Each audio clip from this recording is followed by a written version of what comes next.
पहली बात तो मेरे जैसे तुच्छ एक सेंट्रल बैंकर, एक सिंधी मातृभाषी और एक पर्सन विद डिसेबिलिटी को केंद्रीय साहित्य अकादमी ने इस प्रेस्टिजियस पैनल में शामिल किया। यही अपने आप में दर्शाता है कि हमारा भारतीय साहित्य कितना विविध है, कितनी डाइवर्सिटी है। बिकॉज मैं एक लेखक भी हूँ, मैं कह रहा हूँ कि मैं एक लेखक, एक साहित्यकार भी हूँ, एक साहित्यकार ही नहीं हूँ। This itself shows that our literature, which I consider to be a plural noun rather than a singular noun, is fraught with diversity. Before dwelling on the Sindhi from where I come and the disability discourse, उससे पहले दो छोटी छोटी बातें मैं आपके समक्ष विचारार्थ रखना चाहूँगा। पहली बात तो I would like to free away from a fallacy which is often done in the greatest of the works also about talking about literature, that literature is the mirror of the society. Sorry to say, but I disagree. Literature can never be the mirror of the society.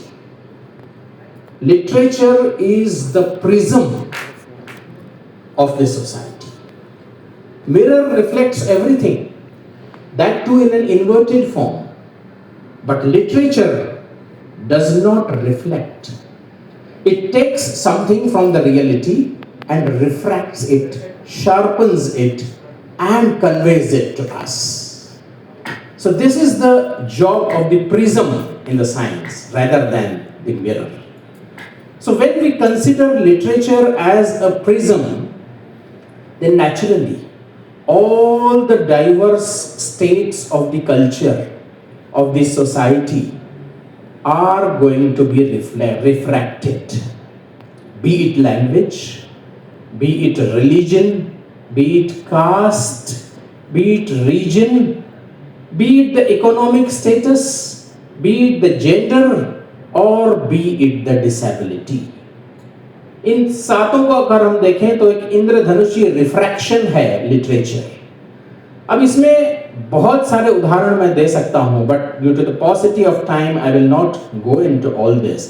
But my point is that literature, any literature for that matter, but Indian literature in particular refracts all these angles of reality and lays them bare before us. Now then the second hypothesis, my second hypothesis is that what is this unity in diversity which we are talking about? Well, is it simply assimilation of everything into one thing called Indianness? No. It is not. Is it a melting pot where all the others lose identity and some synthesis called Indianness emerges? Sorry to say, but no. I take it to be a logical weak disjunction. Logic में एक concept है disjunction, A और B. जब हम कहते हैं A और B, इसका मतलब यह है कि या तो A या तो B, पर दोनों नहीं। But this is the common sense notion of disjunction. Logic में जो weak disjunction जो हमेशा होता है, वो होता है A या B और both. दोनों भी हो सकते हैं. They can be true simultaneously. So anybody who has studied logic knows that disjunction is a weak disjunction by default. And same applies to the literature. जब हम अलग-अलग realities की बात करते हैं, और यहाँ ये बात बहुत पुरजोर तरीके से कही भी गई है, इसलिए मैं इस बात को एग्जाम्पल्स नहीं दूंगा, but the point is that all the realities have the space to coexist without cancelling out one another. This is the charm of literature and only due to this it enlarges our sensibility. हम यहाँ बैठे बैठे अगर पढ़ते हैं तो हम सोच सकते हैं कि एक डिसेबल्ड होना क्या है, एक दलित होना क्या है, एक बाइसेक्सुअल होना क्या है. जब हम ललित कुमार जी का विटामिन जिंदगी पढ़ते हैं तो हमें पता चलता है कि डिसेबिलिटी का एक्सपीरियंस क्या है. मालिनी चिप का लिटिल फिंगर पढ़ते हैं तो पता चलता है कि कैसी बात है। जब जया जादवानी जी का खरगोश पढ़ते हैं तो पता चलता है कि ये लेस्बियनिज्म क्या बला है, कैसे होती हैं टेंडेंसीज, क्या होता है। तो literature enlarges our sensibility because it gives the space to the diversity, to the all even contradictory realities without cancelling them out with one another. तो अब हम, लेकिन एक और बात है, डाइवर्सिटी के साथ साथ कभी डिवोर्सिटी भी आ जाती है लिटरेचर में। ये एक नया शब्द मैं गढ़ने की इजाजत चाहता हूं। ये डिवोर्सिटी क्या है? कई बार जो हमारा मेन स्ट्रीम लिटरेचर है वो संकीर्ण बन के रह जाता है। आज हम जो डिसेबिलिटी की बात करते हैं, जो एलबीटीक्यू की बात करते हैं, यहाँ कभी समय बहुत कुछ है साहित्य अकादमी के इस फेस्टिवल ऑफ लेटर्स में, लेकिन आज भी इन सब को हम हाशिए पर ही मानते हैं। आज भी जो मुख्य धारा, आप 100 नॉवेल उठा लें, हिंदी के सिलेक्ट लिस्ट उठा लें कोई भी, उसमें आपको ये विविधता शायद ही देखने को मिलेगी।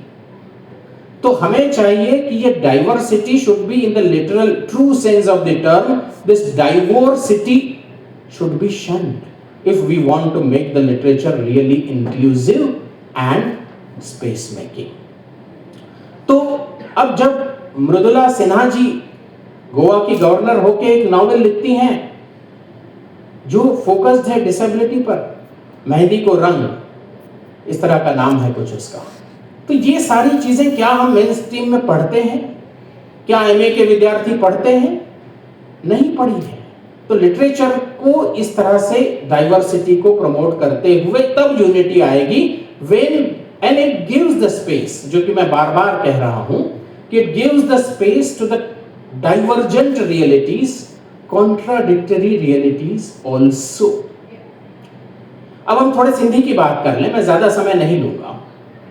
सिंधी का एक केस बड़ा अपने आप में अनोखा है।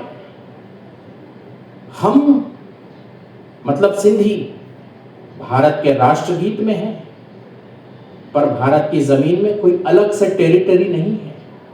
तो Sindhi literature has been the literature of deterritorialisation. जैसे अभी कहा हमारे विद्वान जनों ने कि लोग तभी हो सकता है जब तक वो भाषा जमीन से जुड़ी नहीं है, पर वो भाषा जमीन से कैसे जुड़े जिसकी जमीन ही चली गई।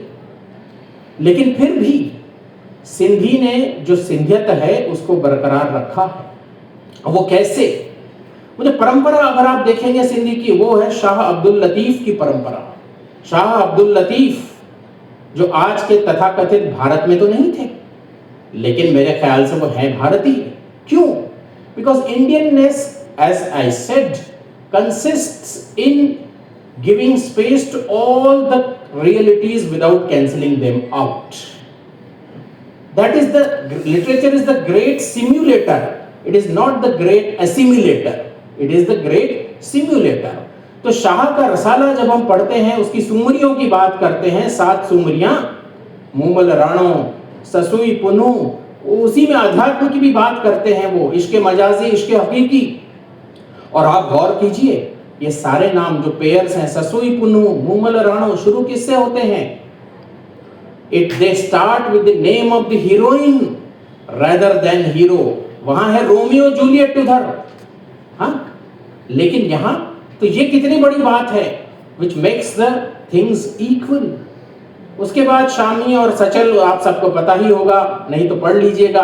लेकिन आज तक आते आते सिंधी लिटरेचर ने इस चीज को बरकरार रखा। इसको अब सूफियाना अंदाज कहें, जो भी नाम दे दें इसको, लेकिन ये एक व्यापकता जो है, और बिना किसी, मतलब Sindhi literature is like a soul without a body.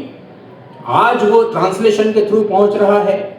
मैं खुद ट्रांसलेट करता हूं सिंधी से हिंदी में, इंग्लिश में। रीटा कोठारी जी बैठी हैं, वो ट्रांसलेट करती हैं, कितना सिंधी लिटरेचर विश्व के सामने लाया है। तो ये जब तक नहीं होगा, वही हो रहा है, तो सेम अप्लाइज। अच्छा, एक और चीज, इससे एक उदाहरण के साथ मैं समाप्त करूंगा। लेकिन जब भारत की आजादी हुई, कृष्ण राही जी की नज्म है, उसमें उन्होंने कितनी बड़ी बात कही कि वतन जे लाए जान घोरी पोए बे थोरी, वतन जे लाए जान घोरी पोए बे थोरी, पर सिंधिन जान न घोरी, वतन घोरे आया। वतन के लिए जान गंवा दी जाए तो भी कम है, पर सिंधियों ने जान नहीं गंवाई, वतन गंवा कर आ गए। अब इसके हजार इंटरप्रिटेशन हो सकते हैं, कोई कायरता कह सकता है, कोई शांति प्रियता कह सकता है। जी बिल्कुल बिल्कुल। तो यही सारी बातें हैं, कई सारे और उदाहरण थे, बहुत सारी बातें थी, लेकिन खैर और कभी। तो ये कहने का भाव, और विकलांग विमर्श की जो बात करते हैं, विकलांगता विमर्श होना चाहिए। मेरा बहुत ही हम्बल सबमिशन है, पता नहीं क्यों हिंदी में उसको विकलांग विमर्श कह दिया जाता है, एज इफ विकलांगों द्वारा लिखा गया साहित्य ही उसमें सम्मिलित होता है, पर ऐसा नहीं। इट्स अ डिसेबिलिटी डिस्कोर्स, विकलांगता विमर्श। और विकलांगता का तत्व है वांट बट कांट, आप चाहकर भी कोई चीज नहीं कर पाए, वो है विकलांगता। और मेरे ख्याल से ये विकलांगता समूचे लिटरेचर की जननी है, ना सिर्फ विकलांगों द्वारा रचे गए साहित्य की। It is the genesis of all the literature, जो मिल जाता है खोकर जिंदगी में। गजल है नाम उसका शायरी में। चलिए फिर कभी विस्तार से बातें करेंगे। धन्यवाद।